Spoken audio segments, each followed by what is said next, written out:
name is Zimmerman from the city of Ariel, and just a really quick story because we're in Jerusalem.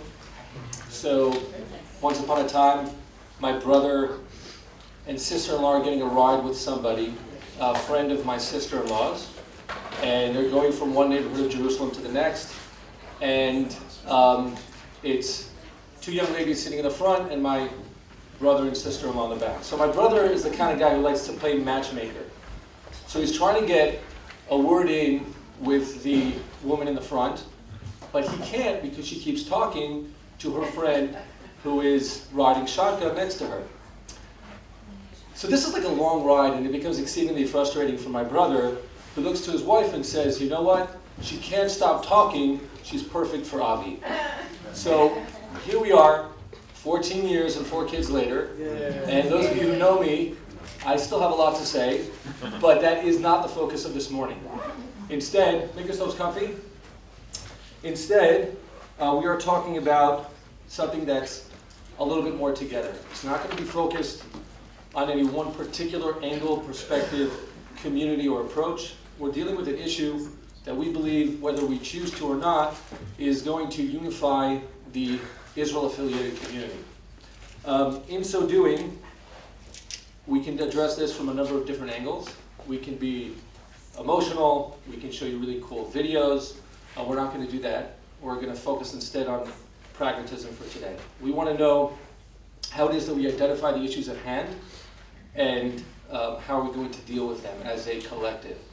Now, when we say the issues at hand, we are, and you've seen it all over the paraphernalia that you've received, and it's on the posters, etc. It's Prep2017. We're preparing for what looks like will be an interesting year, to say the least, for the Israel promotional community, the advocacy community, whatever term you may choose to use.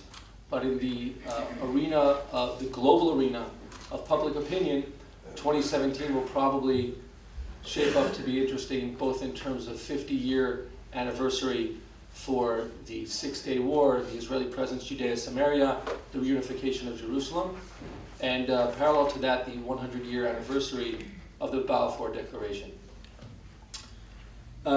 I actually want to open with some thank yous, but very briefly, because if I wait to do thanks in the end, there's a few people here who aren't going to be here anymore, and I think it's really important that we thank some key people. So first of all, thank you all again for coming, and I know it's not to be taken for granted that you've dedicated your morning to this, and you've invested enough of your time and effort to be here, and so thank you for giving us that the faith, the belief that we can deliver some value to you today, and I believe that is what's going to happen. Thank you also to some of my partners in this process. First, I want to begin with some people sitting in this area of the room, actually, conveniently located. Miriam Moaz Ovadia and Yishai Fleischer. Miri, who represents the Binyamin Council, Regional Council, and Yishai, who represents the city of Hebron, who a lot of, just the ideas of working through what this is going to look like. That's a process that we needed to begin and start somewhere, and so I thank them both for their creativity and professionalism. I want to also thank, perhaps even primarily, the Yesha Council. You'll see Yesha is prominently featured over the course of this morning, and rightfully so. First, under the leadership of Mayor Oded Ravivi of the city of Efrat, and second, Eli Pietsch, who's really worked with us every step of the way to make this happen, everything from the sponsorships to the printing to the speakers, finalizing a lot of things. So thank you both. Ma'aseh Yesha has been a critical partner here. One more thank you. I really should have an information package up here with me, which I do not, and I'm scanning through. Oh, there's Nicole. So I want to thank Nicole. Nicole, just wave. Hi, Nicole. Nicole is an intern with us, has been an intern with us at the American Friends of Ariel. She extended a 2-month international internship originally with the U.S. Israel Education Association and continued with us at American Friends of Ariel, all taking place in the city of Ariel.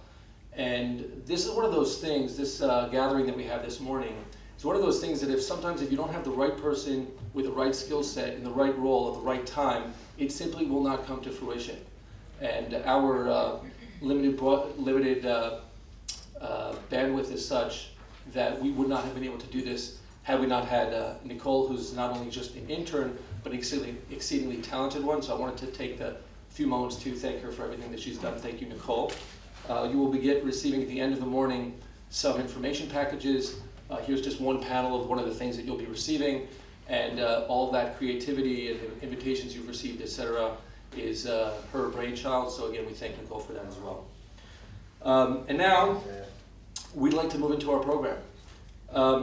It's really important to recognize that there is something called the State of Israel. The State of Israel has a government. A lot of us work for different organizations, NGOs, whatever the case may be. We have our own ideas, and as good Israelis or even Jews, we're sure that our ideas are right, and oftentimes we're sure that our ideas are more correct than that of our friends, peers, even brethren. But let's give a few moments to open the morning with hearing something about what the State of Israel has to say of the state of affairs.